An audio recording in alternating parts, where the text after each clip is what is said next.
promote. There's lots of rude bits. There's sexy bits. There's violent bits. There's adults only bits. Look at the kids, they're all leaning forwards. Yeah, there's lots of 18 only restricted parts of the Bible that you don't ever hear about until you read through the whole thing. Now, sorry kids, I'm not going to share any of those with you today.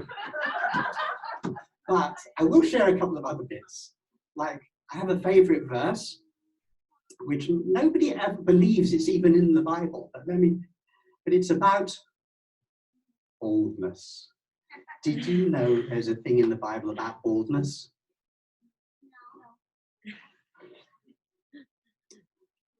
Second book of Kings, chapter 2:23. Elisha went up to Bethel.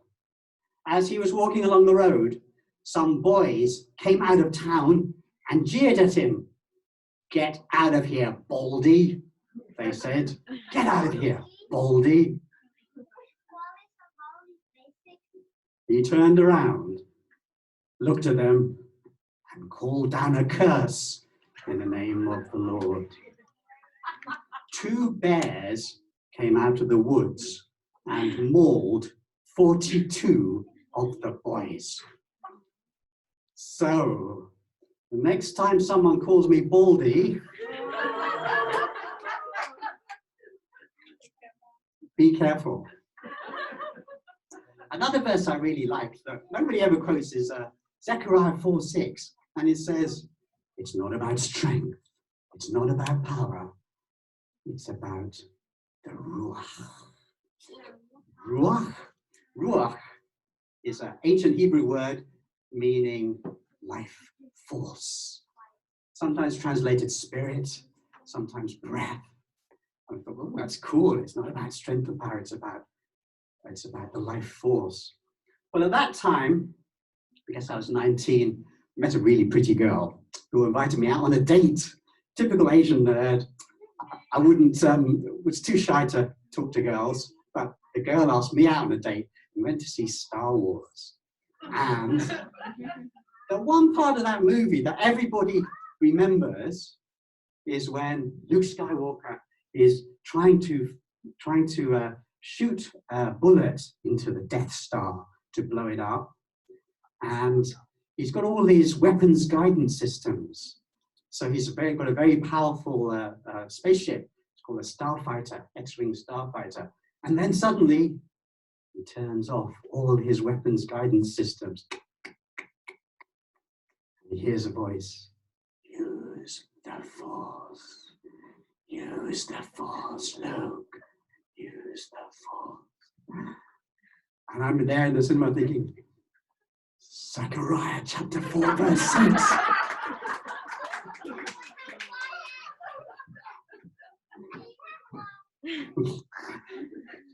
Yes, so read all the obscure parts of the Bible. I have a new favorite chapter.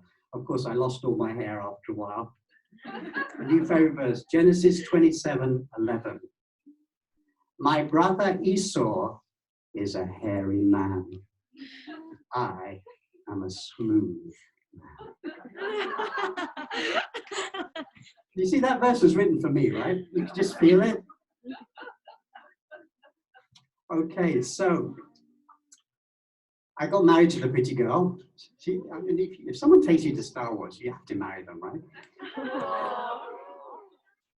And we had a wedding, and the priest was very strict. It was a Catholic wedding, and so I said, look, we're a bit ecumenical. Actually, my family is from a Muslim Buddhist background. Maybe we could have some sort of interfaith reading or something. We said, no, you only have passages from the Catholic Bible. But I'll tell you what, I'll let one of your family members do one of the readings. But you must stick to this. So I said, okay, fine. So we were really boring. You know, the chapter that everybody has at weddings is Corinthians. The chapter on love is love is cool. So, yeah, exactly. So we chose that being really boring and predictable. And my father had to get up and read it. And my father is like me, likes to go back to the source material. So he'd read a chunk of this, and he read the Corinthians part rather fast and said, "It's not bad, but I'll read you my favorite part now." He starts flicking through the Bible. We're thinking, "You're not allowed to do this. This is a wedding. This is a mass, a Catholic mass wedding. You can't just flick through the Bible and read out anything you like." And he flicked to a book called Ecclesiastes. It's another book that nobody ever reads, but it's a really good book. It's one of my favorites. So I was kind of delighted. And he read chapter 12. Now, chapter 12 of Ecclesiastes is known as the poem of old age and death. And the priest was there with his mouth open. And he said, "No one has ever had this read at a wedding before. Why would you read about old age and death in a wedding?" But you know what? I was delighted because that chapter is, for me, it's maybe the coolest chapter in the whole Bible. It's a list of riddles. And you can look it up later. But it says, it goes like this: remember your Creator while you are still young, because one day the keepers, the guards, will start to tremble. The strong people will start to bow. The singers will go quiet. The windows will go dark. The almond tree will flourish. It's a list of things like this, and it's very mysterious. And you have to read it 3 or 4 times, and you realize what it's really about. So remember your Creator while you're young, before the keepers start to tremble. There's your arms. Before the strong ones bow, those are your legs. Before the windows go dark, there's your eyes. Another line is, while the grinders are not few. Grinders is your teeth. And so the whole thing is a series of riddles. The almond tree is a tree that blossoms white in a dark forest. So that's your hair going white. For those of you unlucky enough to have hair. So it's a list of beautiful, clever riddles. So my lesson, my urge to you is to just read the whole Bible, all the obscure bits, not just the bits in the little booklets. Okay, now I then became a reporter, and because at that stage I knew who God had made me. He made me someone who asks difficult questions, who digs up facts, who likes to go to source material, and who likes to share things, however much trouble it causes. So clearly that was the right job for me. And I became a reporter and became a reasonably successful one. But then I found that God had given me a job of explaining difficult things. So I really had 2 jobs. One was just as a newspaper and website reporter, and the other was as a book writer. I wrote books on science for young people, because science is hard to explain, and you need someone who will go back to the source material and explain it. One of the nice things I found is that, when you look at the original facts, figures, data, you often find that the story that you find from the facts is different from the story that you find the newspapers are all around you. So let me just give you one example of that. When I was doing my science research, to write science articles about, I was writing about population, I found that scientists have a magic number, 21. And they noticed that in every society where 10 women have 21 babies between them, that society will grow. In every society where women, every 10 women, have 20 or fewer babies, that society will shrink. It's one of those interesting statistics, and it works in every country around the world. As soon as the birth rate drops below 21 children for 10 women, the society starts to shrink as a whole. And every society where it's 21 or more, that society grows. Now, here's the interesting part. Christian groups have 21 babies. In Christian communities in every country around the world, they tend to have, pick 10 Christian women, they'll have 21 babies, or 22, or 23. Other faith groups, Muslims, Hindus also are in that similar range. But very secular countries, atheistic countries, will always have 20 or fewer. Now, the scientists worked out that basically atheism is shrinking. And when atheism spreads through a population, it shrinks fast. As a result, Europe, shrinking fast. North America, shrinking fast. Japan is shrinking so fast that by 2040, there will be at least 800 cities, towns, or villages in Japan that are completely empty. No people at all. 800. China, shrinking fast.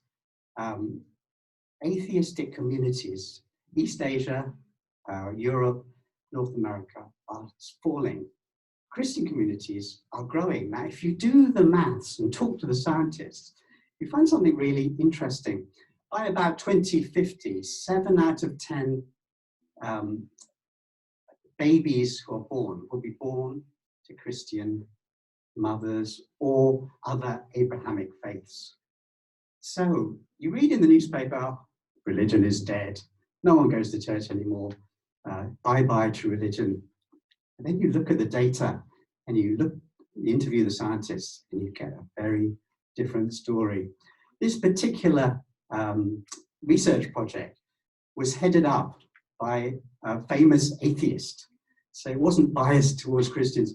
In fact, it was the opposite. It was biased against Christians.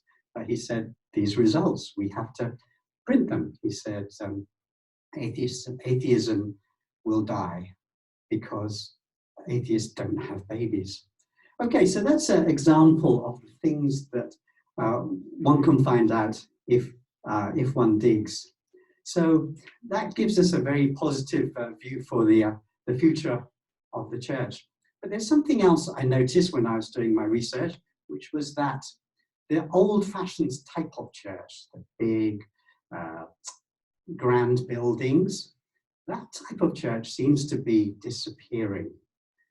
The churches that are growing are small churches, house churches, shop front churches, just like this one. One of the places they're growing fastest is in China. Actually, the Chinese government is doing a good thing in a way, because they're quite strict on old-fashioned type churches. And the result is that people go to house churches instead. And house churches grow much faster than old-fashioned churches. So the more the Chinese government presses, the faster Christianity actually grows in that country. So that's got to be a good thing. And the Chinese government has, to some extent, realized this. And they've been even contacting Christian charities in Hong Kong for advice on growing what they call charity NGOs. Because on one particular one, they noticed that Christians are really good at orphanages and children's homes. The Chinese government is employing Hong Kong Christians to set up orphanages in China, which is, this has got to be a plus thing. Okay, so that's how I found my job. What's your purpose in life? You know what? God makes everyone the best at doing something in their circle, in their community. What are you the best at? Are you the best cook? Are you the best social director? Are you the best photographer? Are you the best artist? Are you the best teacher? You're the best drawer? Okay. The best artist? Okay. All of us are the best something And Nahum, you're a writer, right? You're best at writing. Oh, right. Okay, very good. So, Nancy? Yes. Oh, very good.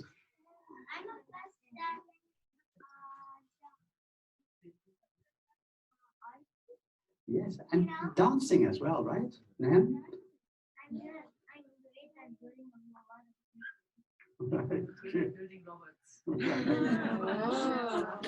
Okay, so that's one thing. Everybody is the best at doing something in their community. Find out what that is. And the second thing is everybody in the world is the best at being themselves. So Nahum is the best possible Nahum in the world. So your job is to be the best version of yourself that you can. And that's what the job that God gives all of us to do. Okay, so very simple message today, which is read that Bible. Read it from beginning to end. Read all the bits that people say, oh, don't bother with that, it's boring. Those are the bits they don't want you to read, because it's full of juicy stuff that you should read. In fact, and I shouldn't really say this when the children are here, but there's a good book on Amazon which is actually lists all the bits of the Bible that are left out at Sunday school lessons for good reason. Very interesting reading for adults and teenagers too. Teenagers particularly like that book. So if you want to get a teenager interested in church, get that book. All the censored parts of the Bible. Okay, so simple message there is read the Bible and find your purpose in life. I'm going to ask you to close your eyes and we'll finish with a prayer. Heavenly Father, thank you we can gather here on a Sunday morning. Thank you for the blue sky and the nice breeze. What a gorgeous day you've given us, Lord. Thank you for Trafina's announcement that Christmas is coming and the smile is on everybody's face. Lord, help us to find out what your purpose is for us, Lord, that we might be able to walk in your ways, take the steps you want us to take, and live lives that are of which will bring glory to you. We ask this as we ask all things, Lord, only in the name of your Son, Jesus Christ. Amen. Amen.